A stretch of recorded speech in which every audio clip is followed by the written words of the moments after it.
شروع اللہ کا نام لے کر جو بڑا مہربان نہایت رحم والا ہے۔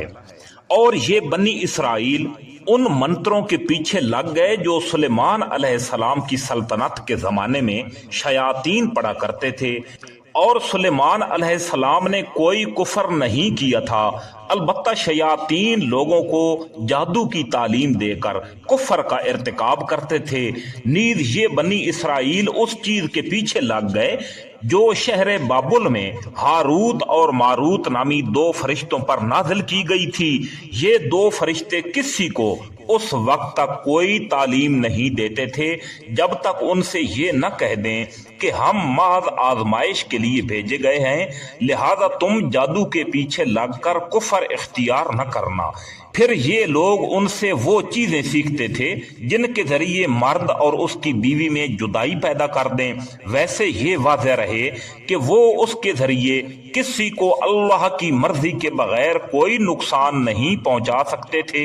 مگر وہ ایسی باتیں سیکھتے تھے جو ان کے لیے نقصان دہ تھیں اور فائدہ مند نہ تھیں، اور وہ یہ بھی خوب جانتے تھے کہ جو شخص ان چیزوں کا خریدار بنے گا آخرت میں اس کا کوئی حصہ نہیں ہوگا، اور حقیقت یہ ہے کہ وہ چیز بڑی بری تھی جس کے بدلے انہوں نے اپنی جانیں بیچ ڈالی۔ کاش کہ ان کو اس بات کا حقیقی علم ہوتا۔ اس آیت میں اللہ تعالیٰ نے یہودیوں کی ایک اور بدعملی کی طرف اشارہ فرمایا ہے،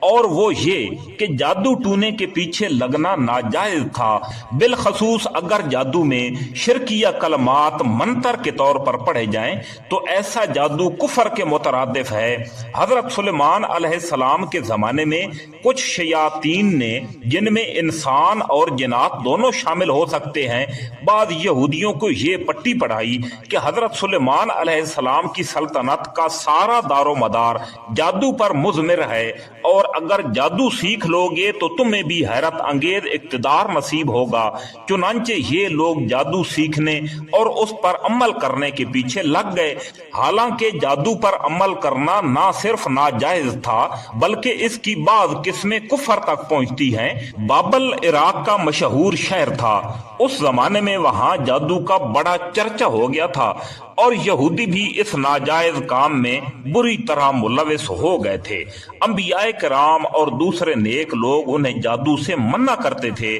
لیکن وہ یہ بات نہیں مانتے تھے۔ اس سے بھی خطرناک بات یہ تھی کہ لوگوں نے جادوگروں کے شعبدوں کو معجزے سمجھ کر انہیں اپنا دینی مقتدا بنا لیا تھا۔ اس موقع پر اللہ تعالیٰ نے اپنے دو فرشتے جن کا نام ہاروت اور ماروت تھا دنیا کے اندر انسانی شکل میں بھیجے تاکہ وہ لوگوں کو جادو کی حقیقت سے آگاہ کریں اور یہ بتائیں کہ خدائی معجزات سے ان کا کوئی تعلق نہیں ہے۔ معجزہ براہ راست اللہ تعالیٰ کا فعل ہے جس میں کسی ظاہری سبب کا کوئی دخل نہیں ہوتا۔ اس کے برعکس جادو کے ذریعے جو کوئی شعبدہ دکھایا جاتا ہے وہ اسی عالم اسباب کا ایک حصہ ہے۔ یہ بات واضح کرنے کے لیے ان فرشتوں کو جادو کے مختلف طریقے بھی بتانا پڑتے تھے تاکہ یہ دکھایا جا سکے کہ کس طرح وہ سبب اور مسبب کے رشتے سے منسلک ہے، لیکن جب وہ ان طریقوں کی تشریح کرتے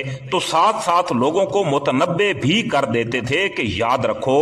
یہ طریقے ہم آپ کو اس لیے نہیں بتا رہے کہ تم ان پر عمل شروع کر دو، بلکہ اس لیے بتا رہے ہیں کہ تم پر جادو اور معجزے کا فرق واضح ہو جائے اور تم جادو سے پرہیز کرو۔ اس لحاظ سے ہمارا وجود تمہارے لیے ایک امتحان ہے کہ ہماری باتوں کو سمجھ کر تم جادو سے پرہیز کرتے ہو یا ہم سے جادو کے طریقے سیکھ کر ان پر عمل شروع کر دیتے ہو۔ یہ کام انبیاء کے بجائے فرشتوں سے بظاہر اس بنا پر لیا گیا کہ جادو کے فارمولے بتانا، خواہ وہ صحیح مقصد کے لیے کیوں نہ ہو، انبیاء کرام کو زیب نہیں دیتا۔ اس کے برعکس فرشتے چونکہ غیر مکلف ہوتے ہیں، اس لیے ان سے بہت سے تکوینی کام لیے جا سکتے ہیں۔ بہرحال نافرمان لوگوں نے ان فرشتوں کی طرف سے کہی ہوئی باتوں کو تو نظر انداز کر دیا اور ان کے بتائے ہوئے فارمولوں کو جادو کرنے میں استعمال کیا، اور وہ بھی ایسے گھناؤنے مقاصد کے لیے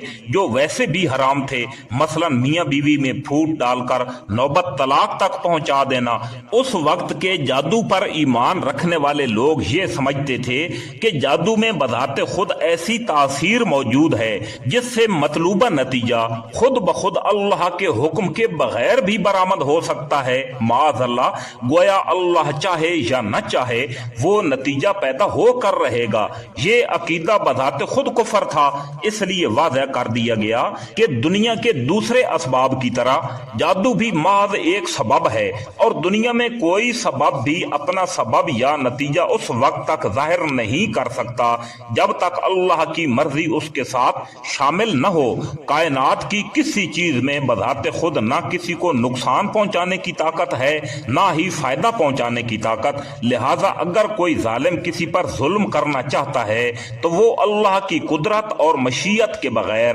کچھ نہیں کر سکتا۔ البتہ چونکہ یہ دنیا ایک امتحان کی جگہ ہے، اس لیے یہاں اللہ کی سنت یہ ہے کہ جب کوئی شخص اللہ کی نافرمانی کرتے ہوئے کوئی گناہ کرنا چاہتا ہے یا کسی پر ظلم کرنا چاہتا ہے تو اگر اللہ تعالی تکوینی مصلحت کے مطابق سمجھتا ہے تو اپنی مشیت سے وہ کام کرا دیتا ہے۔ اسی کے نتیجے میں ظالم کو گناہ اور مظلوم کو ثواب ملتا ہے، ورنہ اگر اللہ اس سے کام کی قدرت ہی نہ دے تو امتحان کیسے ہو؟ لہذا جتنے گناہ کے کام دنیا میں ہوتے ہیں وہ اللہ تعالی ہی کی قدرت اور مرضی سے ہوتے ہیں، اگرچہ اس کی رضامندی ان کو حاصل نہیں ہوتی،